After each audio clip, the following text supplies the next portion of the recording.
Assalamualaikum, hai Bunda, gimana kabarnya? Semoga selalu sehat, kuat, semangat, dan bahagia tentunya. Ahlan wa sahlan di channel catatan Umi Breha.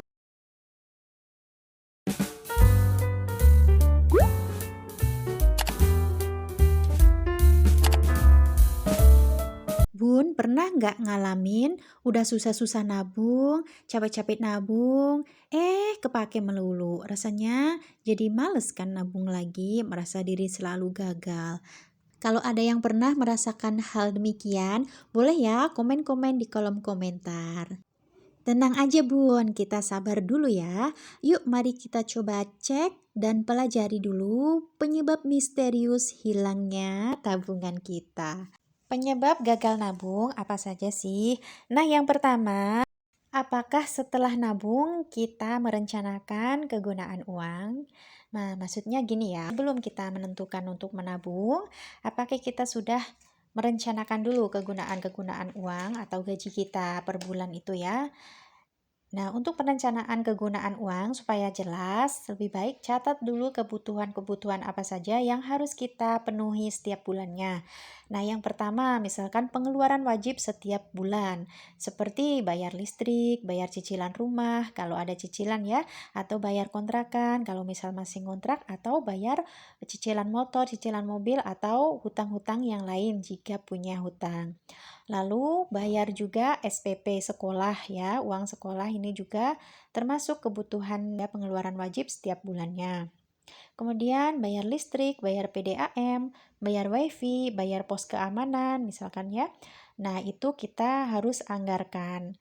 Kemudian kita bikin pos lagi untuk anggaran berikutnya, yaitu seperti kebutuhan ya, kebutuhan pokok yang setiap bulan kita butuhkan, misalkan seperti gas gitu ya, beli gas, beli beras, beli minyak, beli air galon dan sebagainya yang sifatnya bakal kita butuhkan setiap bulannya itu. Lalu kebutuhan makan sehari-hari. Nah, ini nih ya, untuk kebutuhan makan sehari-hari ini kan tidak bisa di skip ya. Ya namanya manusia hidup pasti membutuhkan makanan. Nah, untuk lebih hemat kita bisa belajar untuk membeli sayur dan lauk pauk itu tiap per minggu. Jadi kita bisa anggarkan setiap minggunya ya. Jadi setiap bulannya itu 4 kali kita belanja atau 4 minggu gitu ya.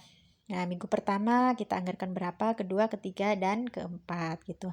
Nah, kita bisa menggunakan metode meal prep ataupun food prep. Nah, ini juga bisa menghemat pengeluaran. Lalu, poin yang kedua, apakah setelah menabung kita menyediakan dana darurat?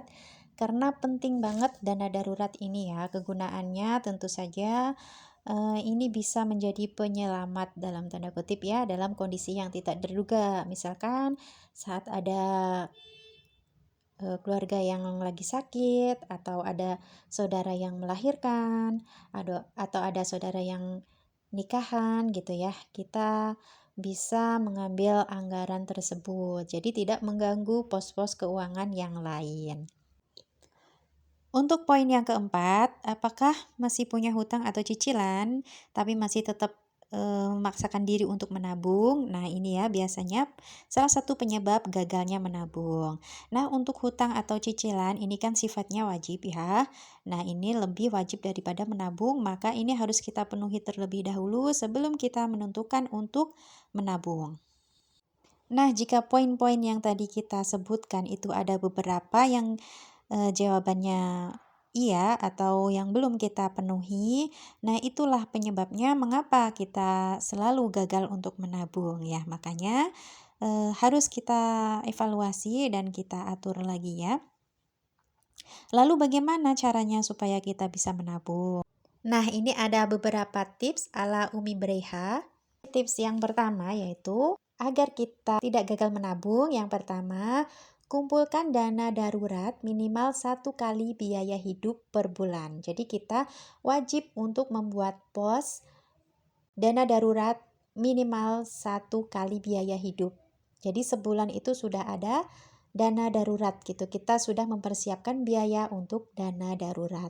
Walaupun nanti tidak terpakai, syukur-syukur tidak terpakai, dan kalaupun terpakai ya tidak apa-apa karena kita sudah anggarkan dananya tersebut. Lalu yang kedua, lunasi semua cicilan atau hutang. Ya, seperti yang kita tahu bahwa hutang atau cicilan adalah hal yang wajib ya, yang harus kita dahulukan.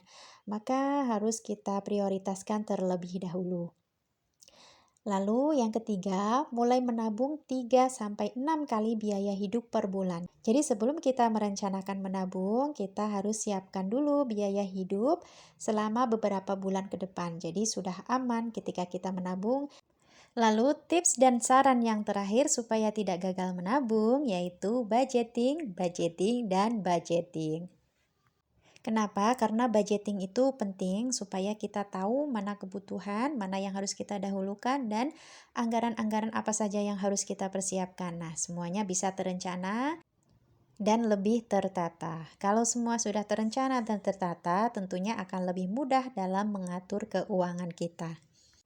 Nah, itu tadi beberapa penyebab kegagalan dalam menabung dan beberapa tips dan juga saran ala Umi Braiha. Semoga bermanfaat. Jika suka dengan videonya, mohon bantu subscribe, like, dan komen positifnya ya bun. Wassalamualaikum warahmatullahi wabarakatuh.